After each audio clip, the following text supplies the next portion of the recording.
Gotta like make time to hang out with people. Let me tell you something. I hate driving into New York City. Yeah. I don't drive it either. It's no, I brutal. wouldn't. It's But that's one of the reasons why like I set up out here is that I knew there's a lot of people I can hang out with. It's brutal.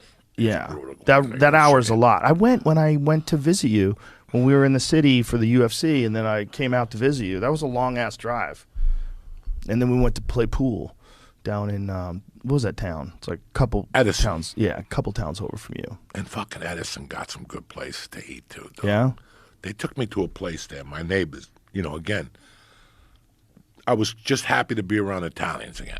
You don't understand. I feel a lot more comfortable around Italians, a couple Irish, a couple brothers. I'm good. Maybe a Chinese family. I just think you didn't want to be around Hollywood anymore. I don't think it has to do with nationalities. No. It was L.A. I'm just joking around. I know, but you were always a guy, like before all of us, that was sick of like that system, the Hollywood system.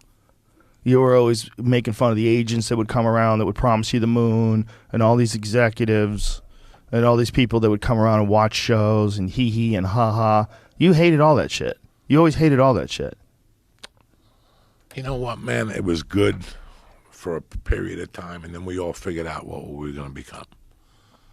Once you realize the direction you want to take this, and you were the leader of that, like people going, I don't want to act anymore. I don't want to play the piano no more. This is what I want to do. I want to do a stand-up. I loved what happened. Listen, man, I was locked up, and next thing you know, I'm at the fucking Comedy Store. You know what that feels like? I know. Being there with, crazy. Fucking Bill Burr and Brian and all these people. So after a while, it just got fucking old. It just got really old. To be honest with you, the main thing that I want to get out, I had too much of a comfort level. Too comfortable just showing up there and doing sets? Just too comfortable. It was too comfortable my whole life. My whole life revolved around a 4-block area. My house, the office, jiu-jitsu, cryotherapy, the weed store. Don't you think that just any kind of change like that is always good? Yes. It was time. It was 23 years. Yeah. 23 years there, 2.5 in Seattle, 13 in Colorado, a year and a half locked up. It was time. Yeah. It was time to come home. It really was time. I didn't do it for any, just wanted to go home. I wanted my daughter to fucking see the things I saw as a kid, not North Jersey type shit. Mm-hmm. But I wanted her, did you see that fucking special on that amusement park? And we were kids from Verona, New Jersey. What's the name of it? Action Park. No. They ended up calling it Class Action Park. That's terrible. You gotta watch What this. happened? Was it That's accidents? what we used to go when we were kids. Yeah, every time you were in there, they'd take you on a neck brace. Fucking when you were a kid, Doug. Please, Jamie, if you find anything, a trailer. Dude, I was at a fucking one of those fairs that they would pull up in a parking lot. Look at this shit. When we were kids, Jesus Christ, you're flying down these things. How many kids got broken legs from this? My God. Every time you went there, if you went with 8 kids, somebody was going the down. most dangerous amusement park. And in Vernon, New Jersey or Vernon, New York. Oh, my God. People are jumping off cliffs.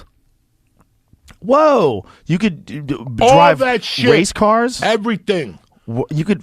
What is this, bungee jumping? This was the 70s with the Class Action pool. That was like Palisade Amusement Park. It's a pool that's like a big cops probe. Look at this shit. Look. Park accident. So people just got in accidents all the time. Oh, every other weekend. Look at it.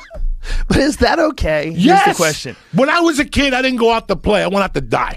Big difference, okay? These little fucking half of fruitcakes today, they go out to play. I went out to die. Remember you hugged your mother and shit like you hugged her good. Ma, I don't know. We're going to go rob a train. I don't know what's going to happen. But look at this shit. This shit is so ridiculous. And New York had a ton of these when we were kids, from Tuxedo, New York, all the way down. Oh, my God. That's hilarious. Action Park. You got to watch the doc. Why was this allowed to happen? So here's the question. If you could go, like, guys are doing, like, BMX flips. Guys are practicing for those things. How many of those guys get hurt? A lot, right? How often they get hurt? Well, why is it okay if they get hurt, but it's not okay if you go to a park where you're reasonably certain you have a good chance of getting hurt? Like if it's basically people paying to have the same kind of risk factor as you would do if you were doing something else crazy. That's totally okay.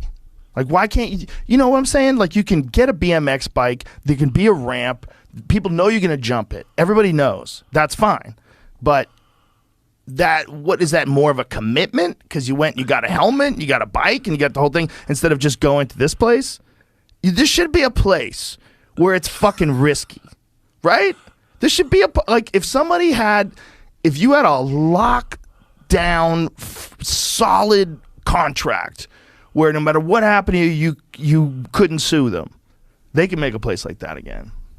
But I don't think they would ever be able to hold one of those contracts in court. It's tough. I remember watching. Oh, yeah, it's tremendous. But is it negligence?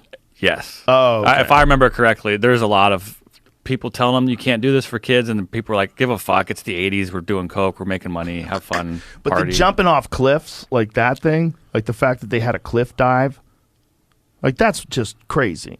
They built a cliff dive, and people could just jump. Like if you're jumping off of, this is the big thing that they had there. Remember the bridge where everybody would like get drunk and jump off of, and people were getting hurt. They're landing on each other all the time. Oh, of course. Look at that. I can imagine that they would. Imagine people landing on each other on purpose. I think that's part of it, because they would cheer. It'd be like, you're the man for the 5 minutes of the summer day. That's a great way to break your neck.